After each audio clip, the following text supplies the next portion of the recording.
Guys नमस्कार, जय भीम। हम लोग पहुंच चुके हैं सतना राकेश कुमार प्रजापति एडवोकेट के कैबिन पर। तो आइए उनसे मिलते हैं और अपने भारत के संविधान के बारे में उनसे बातें करते हैं और उनको बुक्स देते हैं। सर नमस्कार। संदीप प्रजापति। सर आप advocate R K. Prajapati. Yes sir. Sir आपसे एक क्वेश्चन है। जी। हमारे भारत की राष्ट्रीय पुस्तक का नाम क्या है?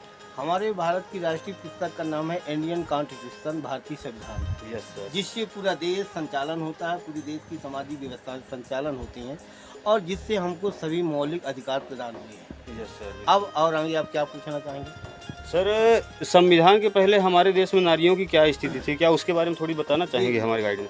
देखिए, ऐसा है कि संविधान के पूर्व मतलब 1950 के पूर्व भारतीय संविधान में जो नारियों की स्थिति थी बड़ी ही दयनीय थी। नारियों को किसी प्रकार से अधिकार नहीं था, संपत्ति रखने के अधिकार नहीं थे, कोई मौलिक अधिकार नहीं थे, पढ़ने लिखने के कोई अधिकार नहीं थे। यहाँ तक कि नारियों के साथ इतनी बदसलूकी होती थी कि यदि उनके पति खत्म हो जाते थे तो ज़बरदस्ती उनको भी चिता में संस्कारित होना पड़ता था, उनके साथ सती होना पड़ता था।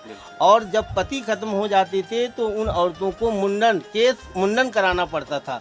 लेकिन इसके बाद जब भारतीय संविधान आए, हमारे डॉक्टर बी.आर.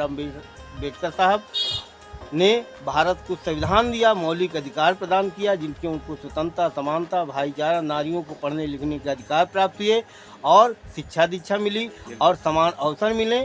तब से उनकी स्थिति में इतना सुधार हुआ कि आज हमारी भारतीय नारियां प्रधानमंत्री माननीय इंदिरा गांधी प्रधानमंत्री संविधान की बदौलत हुई, देश की राष्ट्रपति माननीय द्रौपदी मुर्मू साहब आज संविधान की बदौलत हुई। मतलब चपरासी से लेके प्रधानमंत्री तक और मतलब राष्ट्रपति तक जो संवैधानिक पद हैं ये भारतीय संविधान के कारण हुए और हम आज वकील हैं भारतीय संविधान की बदौलत हैं। जज, मजिस्ट्रेट, कलेक्टर, एसपी सब संविधान की बदौलत। बिल्कुल सर। तो हमारे वकील साहब ने जो जानकारी दी है वो बहुत ही अच्छी जानकारी दी है, क्योंकि भारतीय संविधान लागू होने के पहले हमारे देश में जो नारियों की स्थिति थी वो एकदम कचड़े के समान थी। जिस तरह आदमी चप्पल को यूज करके फेंक देता है उसी तरह हमारे देश में पहले नारियों की स्थिति थी।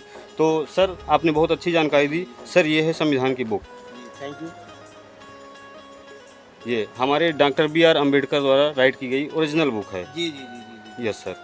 तो अगर आप लेना चाहते हैं इसको ले लीजिए। बिल्कुल हम बिल्कुल लेना चाहेंगे और हमारा उद्देश्य है कि भारतीय संविधान की ज्योति भारतीय सामाजिक व्यवस्था के अंतिम कड़ी तक आप लोग पहुंचाइए। इस संविधान, राजनीति, विज्ञान और शिक्षा की ज्योति बुझने न पाइए।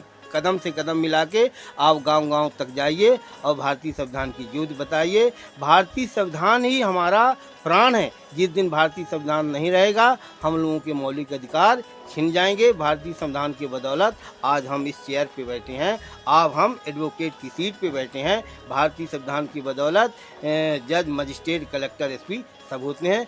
हम सब का दायित्व है कि शिक्षा के साथ साथ भारतीय संविधान का हम लोग गांव-गांव तक इसकी जागरूकता प्रदान करें, लोगों को अधिक से अधिक शिक्षित करें। जब अधिक से अधिक हम शिक्षित करेंगे तो निश्चित रूप से हम अपने भारतीय संविधान की रक्षा कर सकेंगे। बिल्कुल सर, बिल्कुल। तो सर ने हमें जो जानकारी दी, हमारे बारे में जो कुछ कहा, हमें आप लोगों का सपोर्ट इसी तरह मिलता रहे तो हम हर घर तक जाकर अपने भारत के संविधान को पहुंचा सकें, हर व्यक्ति को अपने इस भारत के संविधान के बारे में जागरूक कर सकें। So thank you guys. हमारे चैनल को आप सब्सक्राइब कीजिए, ज़्यादा से ज़्यादा हमारे वीडियो को शेयर कीजिए और लाइक कीजिए और अपने भारत के संविधान को आप भी पढ़िए, हम भी पढ़ें और पूरे देश को जानकारी दें। So thank you. जय भीम, नमो बुद्धाय।